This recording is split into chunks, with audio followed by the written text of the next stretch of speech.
Ambassador Zakara placed her six-fingered hand against the cold alloy of her ship's interior wall. Through the thick viewing pane, the black void of space stretched before her, but it was not empty. It was floating like drops of blood against the stars were thousands of red markers, each one glowing with a light that strained the eye. They were enormous seats the size of a moon, and they formed a perfect, unbroken line that stretched from horizon to horizon, disappearing into infinity. In both directions, how many? Came a low voice behind her. Captain Mortek stood just beyond the threshold. He was a crow warrior, tall, broad, and forged in battle, his cerulean skin as tough as any known alloy. But even he sounded shaken. Shaukara kept her gaze locked on the markers. Council records say there are over 10,000 of them. They form a complete sphere around human space. No entry, no exit, except where they allow it. Mortek stepped closer, peering through the glass. "I've fought in 7 wars," he murmured. "I've seen cities fall and stars go nova, but I've never seen anything like this." Zakara turned to face him. Her species, the Veltari, were known for their composed reasoning and careful words. But even she felt it, that subtle, icy grip of fear coiling around her heart. "My grandfather used to tell me stories," she said softly, "about the old galaxy before the humans built the wall. Before the tribute, he said the stars felt open then, that ships could travel freely. Trade flowed, cultures met, peace had a rhythm." "That was 3 centuries ago," Mortek replied. "Before the contact wars? Before we discovered what humanity really was?" A tone echoed through the ship. The pilot's voice came over the "Come, Ambassador, we're approaching the drop zone.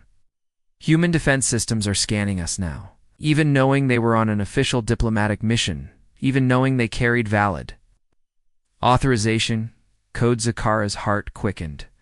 Every being in the galaxy felt it when they approached human space. The primal sense of being prey under a predator's gaze. She moved to the command center.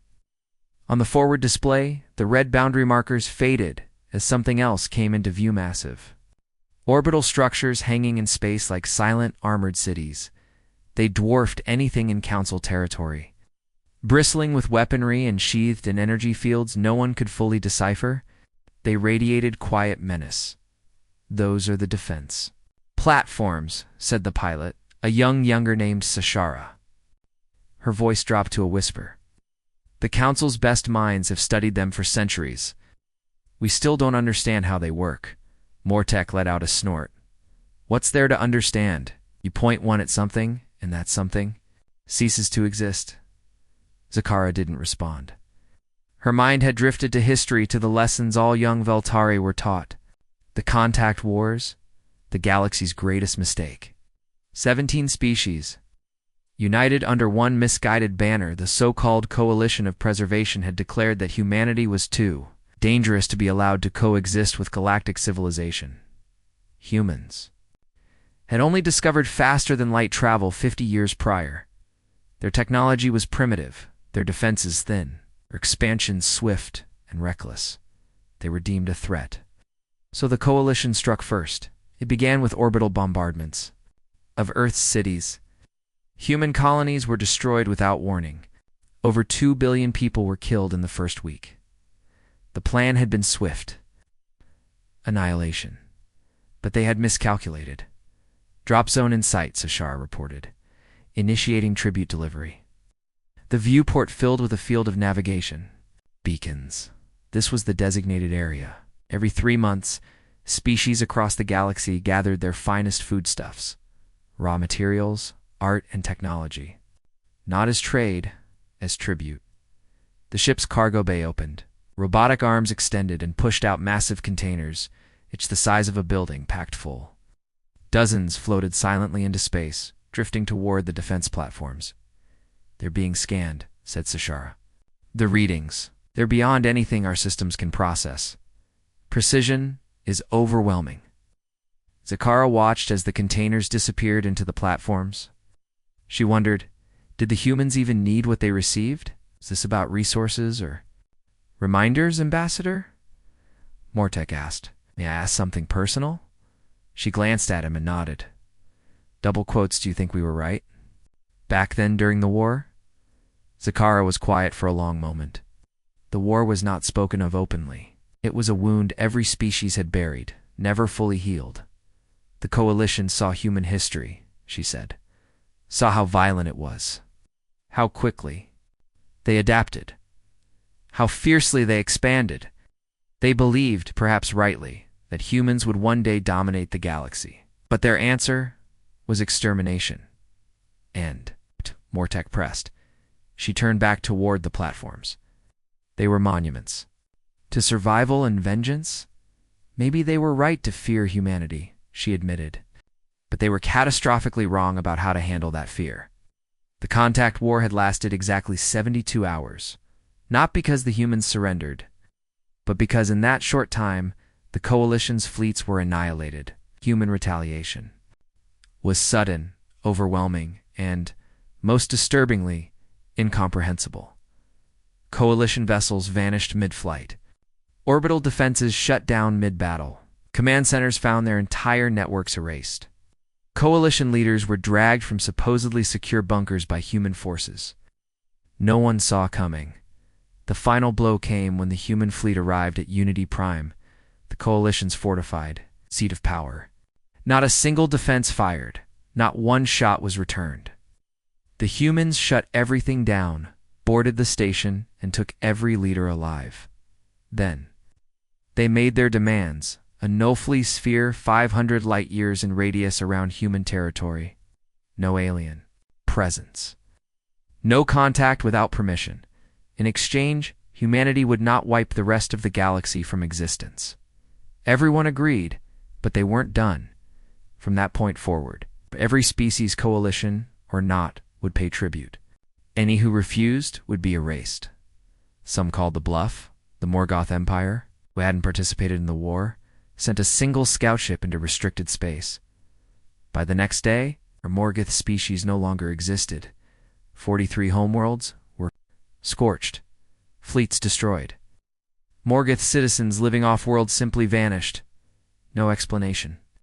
No warning. From that day, tribute deliveries never missed a cycle. Tribute accepted, Sashara announced. All containers received were cleared to depart. As their ship turned away, Zakara felt the tension in her chest ease. Another 3 months of peace purchased. Yet the relief was bitter.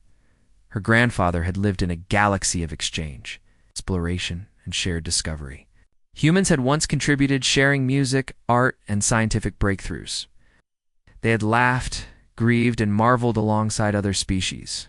Now they were silent, withdrawn behind their walls, present but unreachable. Ghosts with guns. Do you think they're still the same? Mortek asked, as the stars blurred into faster-than-light motion. After 300 years of silence, are they still human? Zakara didn't answer immediately. She thought of the platforms, of the precision, the silence, the unbreakable structure of tribute. I think, she said softly, we broke something in them. Something that can never be repaired. The jump back to council space would take days. As they accelerated, Zakara cast one last look at the fading red glow behind them. The markers were no longer visible, but she knew they were still there, and she knew they always would be. Meanwhile, in human space, Admiral Sarah Chen stood on the observation deck of Terra Station, arms folded behind her back. Watching the orderly ballet of ships moving between Earth's orbital platforms, cargo vessels carried shipments. Between core worlds and fringe colonies, passenger liners ferried families, diplomats, and researchers. Sleek military escorts kept vigil among them, polished and lethal below. Earth turned in peaceful silence. Blue oceans, green continents, the mother of them all. But Admiral Chen wasn't watching the planet. She was watching the stars. A soft chime alerted her to a transmission. Shh, turn slightly. Report, she said. Tribute drop confirmed. Sector 4. All protocols followed. Chen nodded. In council activity? Minimal. No unauthorized entry, no deviations. She gave a slight smile, as expected. Another officer approached. Admiral, the simulations are ready. Thank you. Begin the next cycle. As the officer departed, Admiral Chen looked out again at the stars, so quiet, so full of secrets for 300 years. Humanity had stayed silent. Let them think we became ghosts, she thought. Let them believe we are content with tribute and solitude. But we are watching. We are building. And when the galaxy is ready, we will return. Not in war, but with purpose. Because humanity had learned its lesson. It would never be taken by surprise. Again, and it would never ask permission to shape the future. Not ever again.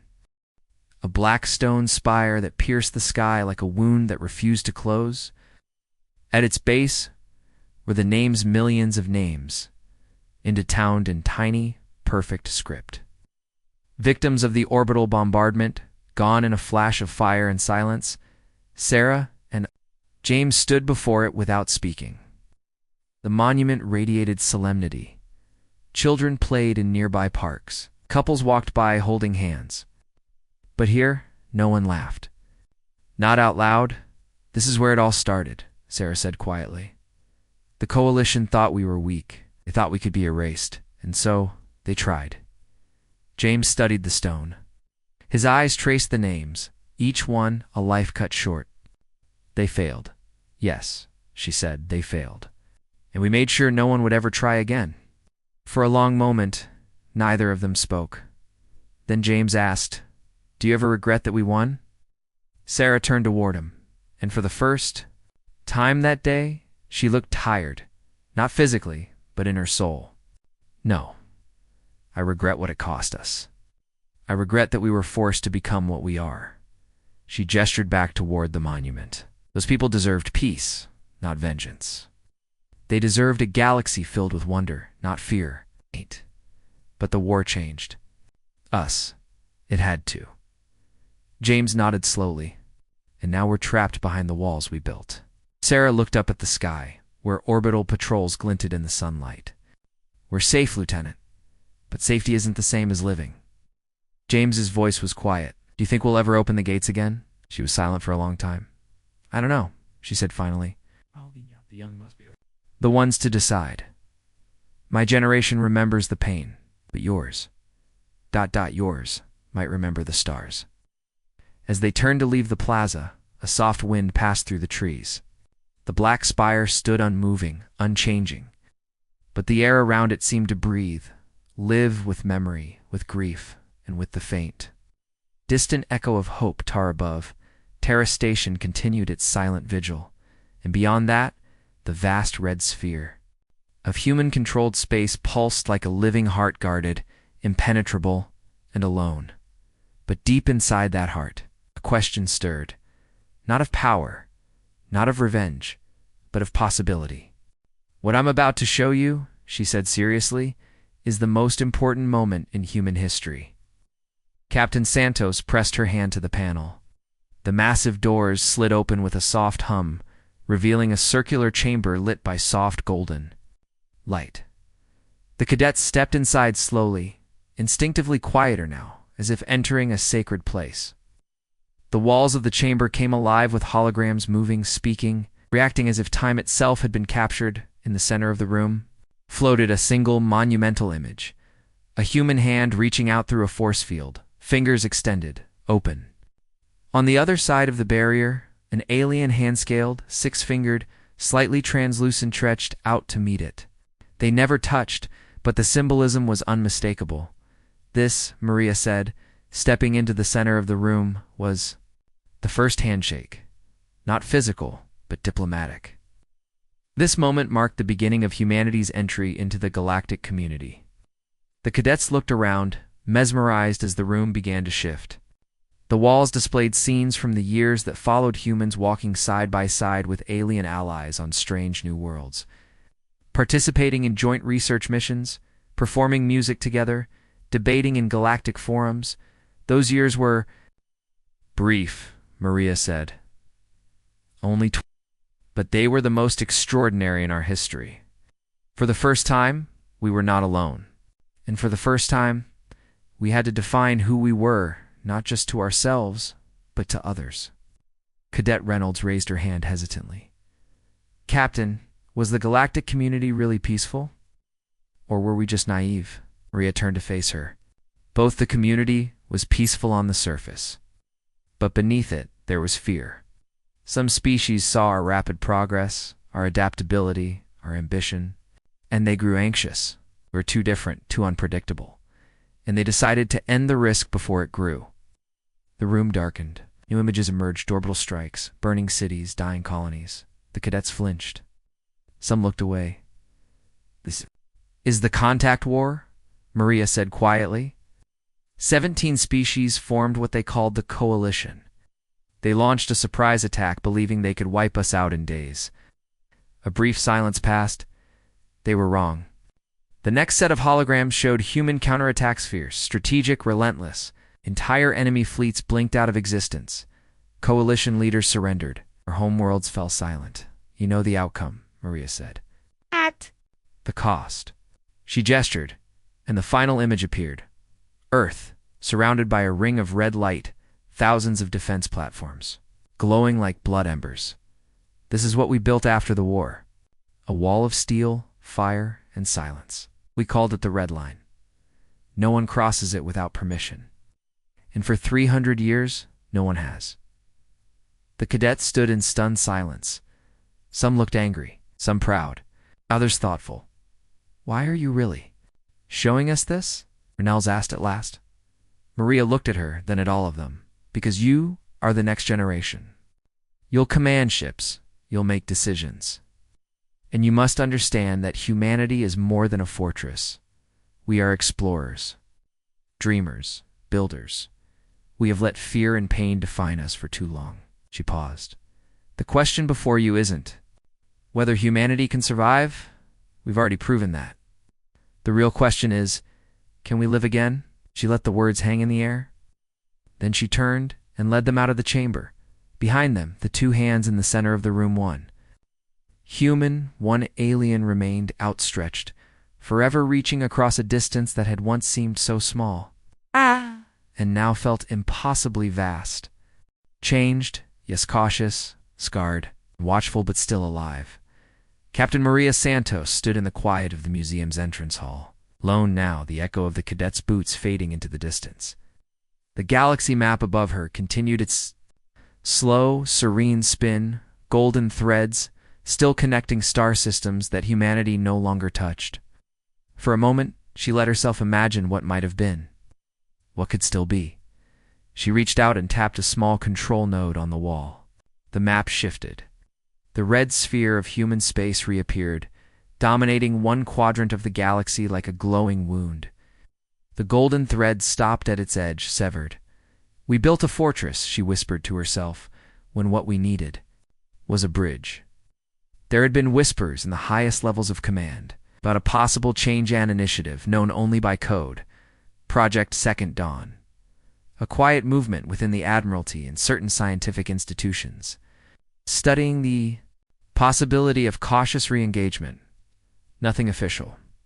Nothing public. Not yet, but she had seen the signs, and she had seen the faces of the cadets, first confused, then questioning, and finally thoughtful. That was new. It was hope.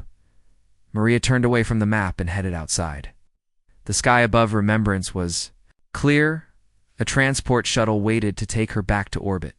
As she boarded, she thought about the next generation of officers, the ones who might not see aliens as enemies or tributes, but as fellow sentients once again. Perhaps not in her lifetime, but maybe in theirs.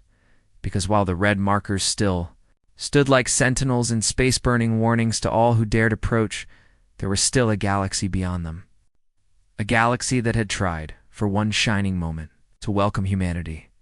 And one day, the children of Earth remembered enough of what was lost, if they could carry both the burden of their past and the possibility of something more than, perhaps, that galaxy would welcome them again. This time, not as a threat to be destroyed, but as a people worthy of trust. And maybe, just maybe, the stars would sing together once more. President Alina Vasquez finished his sentence quietly. From a soar from something else? A heavy silence fell over the room. The governors exchanged glances, their expressions tight with concern. Governor Johnson finally spoke, his voice Lo, ma'am, with respect. If they were just afraid of us, they wouldn't be sending us gifts. They'd be hiding. This feels different, desperate. Governor Martinez nodded. One of the alien captain's eyes spoke with him directly. Wasn't supposed to, but I think he wanted someone to know. He said it's waking up. When it remembers, it will come for all of us. Then he cut the line. Gasps and murmurs broke out around the Security Council table. Dr. Kim's fingers danced over her tablet. We've heard similar phrases. In recent tribute, metadata-coded messages embedded in cultural artifacts. Repeated references to something ancient. Something forgotten. She projected a symbol onto the table. It was a jagged spiral, unfamiliar and menacing. We've traced this to multiple species, she continued. None will say what it means directly. But in every case, it appears alongside references to extinction, erasure, and memory loss. Admiral Chen frowned. Do we have anything like this in our own records? Thomas Morrison responded softly. Yes. There were classified anomalies discovered during the retaliation campaigns, strange energy signatures on some sterilized worlds. They were dismissed at the time, but looking back, we may have missed something that wasn't part of the coalition. Alina took a long, slow breath. They had always believed that humanity's victory had been complete, that the enemies who had attacked Earth were gone, punished so thoroughly that no one would dare rise again. But what if they hadn't understood what they were truly fighting?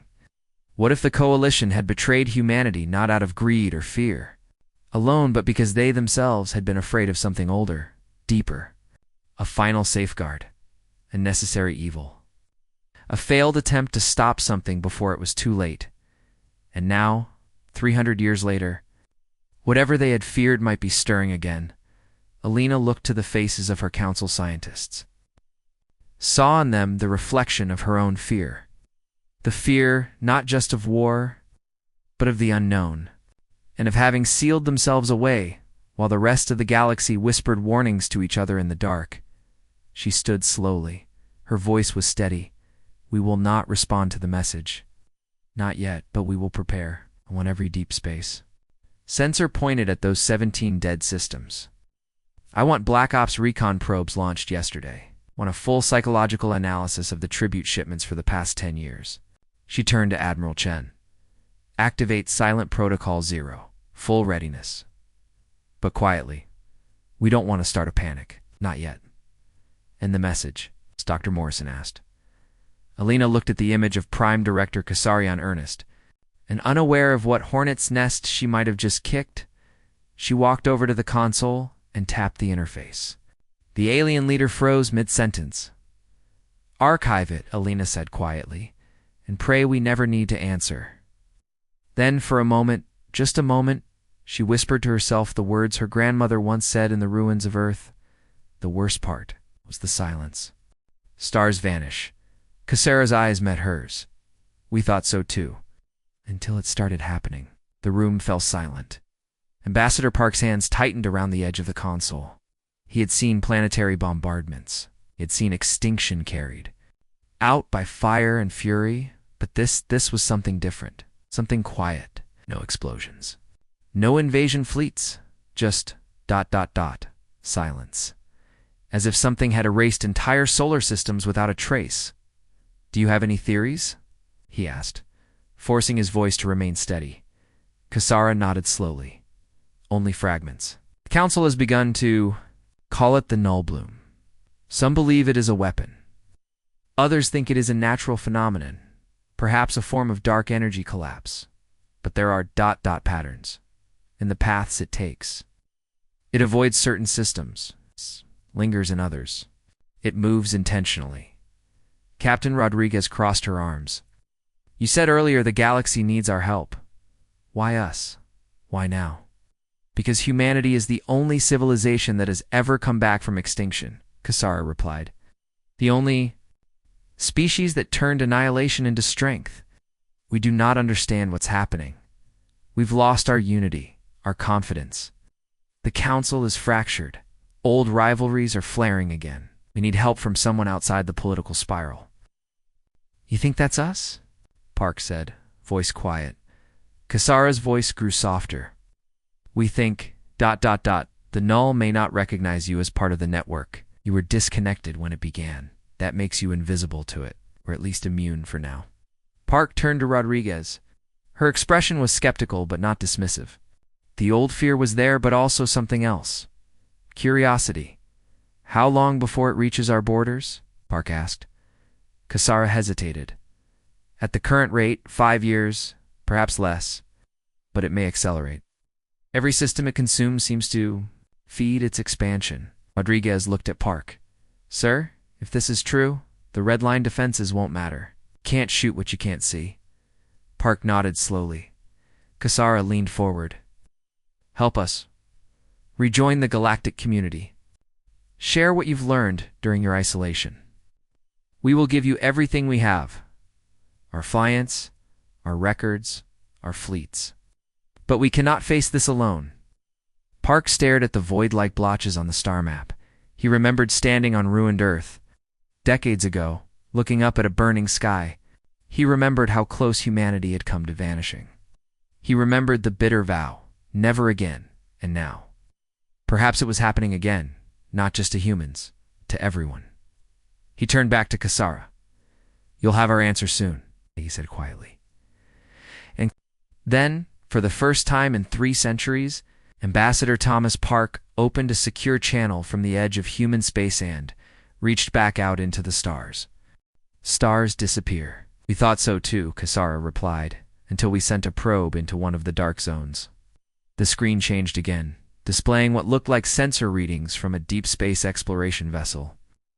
Park studied the data carefully, his old mind still sharp enough to grasp the implications. Your probe detected artificial structures, he said quietly. Massive ones. Constructions on a scale that dwarfs anything the galaxy has ever built. And they're still growing. Park turned to Captain Rodriguez. Captain, I need you to contact Earth immediately. Request a secure connection to President Vasquez. No, sir. That could take hours to arrange. Then we'd better start now. While they waited for the secure link, Park continued speaking with Kasara. He learned the dark zones had first appeared in systems humanity had sterilized during the contact wars. Worlds dead for centuries now at the center of this mystery. Do you have any theories about what these structures might be? Park asked. Kasara hesitated. Our scientists have several hypotheses. None of them are pleasant. Tell me. The most likely explanation is that someone or something is harvesting energy from entire star systems. Not just light or heat. The matter of the stars themselves. The gravitational anomalies suggest the mass is still present. She added, but it's been converted into some other form. Converted into what? We don't know. But the rate of expansion suggests that whatever is doing this has access to technology far beyond our understanding. Park felt a chill one that had nothing to do with the room's temperature, and you think this harvesting began. On the worlds we destroyed, the pattern is unmistakable. Every dark zone started in a system sterilized during the contact. Wars, whatever's happening, it's connected to the weapons humanity used 3 centuries ago. When the secure link was finally established, President Vasquez appeared on a secondary screen. Park could see the strain in her face, the burden of leading humanity through its gravest crisis since the wars. Mr. Ambassador, she said formally, I trust you've learned something significant. More significant than we feared, Madam President. Park summarized what Kasara had told him. When he finished, Vasquez sat silent for a long moment. Are you telling me our retaliation during the contact war somehow caused this? I'm telling you, we may have set something in motion we didn't understand at the time. Something now threatening the entire galaxy, including human space. The expansion pattern suggests it will reach our outer colonies in 10 years, Kasara interjected. Possibly sooner if the rate increases. Vasquez turned to the alien leader. And what exactly are you proposing we do about it? Work together, Kasara said simply. Combine human and galactic technology, share information. I had a solution before. It's too late. You want us to lower our defenses after 300 years of isolation? I want us to survive, Kasara replied. All of us. Park could see the conflict playing out in Vasquez's eyes. She was responsible for 50 billion lives. Lowering the barriers protecting humanity for centuries would be the most dangerous decision any human leader had ever made. How what? Guarantees. Can you offer, she asked at last. None, Kasara said. Just as we can offer no guarantee we'll survive if we continue as we are. She paused, voice softening. But I can tell you this. The galaxy remembers what humanity was like before the war. We remember your curiosity, your creativity, your desire to explore and understand. Those qualities may be our only hope. And if we refuse, then we face what's coming alone. And based on what we've seen, that means we all die alone. Park stepped forward. Madam President, if I may, of course, Ambassador. I've spent my life at the intersection of humanity and the galaxy. I've seen what we can accomplish together and what it cost us to separate. This young woman is offering us a chance to reclaim something we lost. Yes, it comes with risk, but so does doing nothing. If we solve this crisis together, we prove the galaxy can trust us. Again, that we are partners, not conquerors. That our isolation can finally end. Vasquez was silent for several minutes, weighing a choice that would shape the future of every intelligent species. Finally, she spoke. I will agree to limited cooperation, she said carefully. Joint research station at the edge of human space. Equal numbers of human and alien scientists, shared information about the dark zones, but the defense barriers stay active. And any sign of deception ends the agreement immediately. Sarah's face lit up with gratitude. Thank you, Madam President. You will not regret this. I hope not, Vasquez said. Because if I'm wrong, it may be the last decision humanity ever makes. In the months that followed, the Joint Research Station became a symbol of cautious hope. Human and alien scientists worked side by side. For the first time in 3 centuries, combining knowledge and resources to confront the unknown. What they discovered was both fascinating and terrifying. The dark zones were indeed the result of humanity's retaliation, but not as anyone had expected. The sterilization weapons hadn't just destroyed, they had planted something. Microscopic machines left behind on dead worlds, quietly converting matter into energy, then building larger machines than even larger ones. Self-replicating chain of expansion. For centuries, the process had been slow. But once critical mass was reached, it exploded, consuming entire star systems. These machines weren't malevolent. They had no consciousness, no agenda, just programming, endless growth. Matter into machine forever. If left unchecked, they would consume the entire galaxy. The solution, when it required the minds of dozens of species. Elegant, complex, impossible for any single civilization to devise. And more importantly, it required trust. For the first time since the Contact Wars, the galaxy trusted again. And together, it survived. When the threat was finally neutralized, the galaxy faced a new choice. The defense barriers around human space remained. The tribute system continued. Mistrust lingered. But something had changed. Humans remembered what it felt like to be part of something larger. Aliens remembered that humanity could be partners, not predators. The memorial worlds remained forbidden to outsiders. The weapon platforms stayed online as reminders. But the barriers of communication came down. And for the first time in 3 centuries, ships moved freely between human space and the rest of the galaxy. Ambassador Park did not live to see this new age. He died peacefully at 94. Days after the Dark Zone crisis was resolved, his final words, recorded by Captain Rodriguez, became the motto of the new Galactic Alliance. The price of isolation is always higher than the risk of trust. The galaxy would never be what it had been before the war. Too much had been lost. Too many wounds remained, but it had become something new. A place where different species could work together well, remembering the cost of their mistakes and humanity. For the first time in 300 years, was no longer alone among the stars.